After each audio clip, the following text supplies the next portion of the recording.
नमस्कार. आपल्या उजनीर update news चॅनलमध्ये आपल्या सर्वांचं मनापासून स्वागत. आज 5 ऑक्टोबर 2025. आज सकाळची उजनीधरणाची काय स्थिती आहे, उजनीत येणारा दौंडचा विसर्ग किती आहे, त्याचबरोबर वीर धरणातून किती पाणी सध्याला चालू आहे आणि सीना नदीची काय परिस्थिती आहे याची आपण सविस्तर माहिती घेणार आहोत. आज सकाळी उजनी धरणाची एकूण पाणी पातळी जी होती ती कायम आहे आणि टक्केवारी ही 100%वर उजनी धरण आलेलं आहे. आणि उजनीत येणारा जो विसर्ग आहे दौंडचा तो टप्प्याटप्प्याने कमी होत चालला आहे. सध्याला तो 8,979 क्युसेकचा विसर्ग उजनी धरणात येतोय आणि उजनी धरण 100% झालेलं आहे. 100% नंतर आपण 11% एक्स्ट्रा पाणी धरतो. त्यामुळे उजनी धरणातून भीमा नदीमध्ये जे पाणी सोडलं जात होतं कालपर्यंत ते आज बंद केलेलं आहे. पूर्णपणे विसर्ग बंद आहे. केवळ फक्त पॉवर हाऊसचा 1600 क्युसेकचा विसर्ग सध्याला चालू आहे. त्यामुळे 111% उजनी धरण भरणं गरजेचं असल्यामुळं हे नियोजन अगदी उत्तमपणे साधलेलं आहे, केलेलं आहे आणि त्यामुळं उजनी धरण आपलं 111% नक्की भरणार आहे. उजनी धरणातून सध्याला कोणत्याही योजनेमध्ये पाणी चालू नाही, फक्त पॉवर हाऊस 1600 क्युसेकनं पाणी चालू आहे.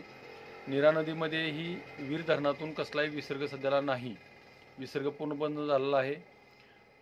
दुसरी गोष्ट अशी, सीना नदीमध्येही सीना कोळेगाव धरणातून कोणताही सध्याला विसर्ग नाही, विसर्ग पूर्णपणे बंद झालेला आहे.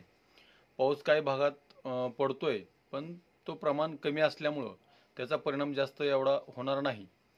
परंतु दुसरी गोष्ट अशी महत्त्वाची की या धरणातून सोडलेल्या पाण्यामुळं किंवा वरच्या धरणातून येणाऱ्या पाण्यामुळं त्यामध्ये जलचर प्राणी असेल किंवा मगर, ह्या मगरी आपल्या परिसरामध्ये आलेल्या दिसत आहेत. आमच्या बेंबळे परिसरामध्ये, बेंबळे वापेगाव परिसरामध्ये एक मगर पाठीमागे आली होती. ती आता परवा दिवशी आणखी एकदा त्याचं दर्शन झालेलं आहे. वन विभागाला खासदार धैर्यशील मोहिते पाटील यांनी कळवलं आहे.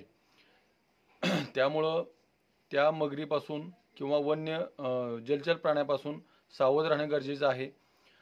जी नदीकडची शेती आहे त्या शेतीमध्ये वावरताना आपण काळजी घेणे गरजेचं आहे. सीना असेल, नीरा असेल किंवा भीमा असेल, एक मगर आपल्या बेंबळे परिसरात दिसलेली असली तरी काही अशी मगरी असू शकतात, कारण सांगता येत नाही. तरी काळजी घेण्याची गरज आहे. अशाच उजनीच्या ताज्या घडामोडीसाठी, ताज्या अपडेटसाठी आपल्या उजनीर अपडेट न्यूज चॅनलला लाईक करा, सबस्क्राईब करा, शेअर करा. उजनीर अपडेटसाठी बेंबळेहून सिद्धेश्वर शिंदे. धन्यवाद.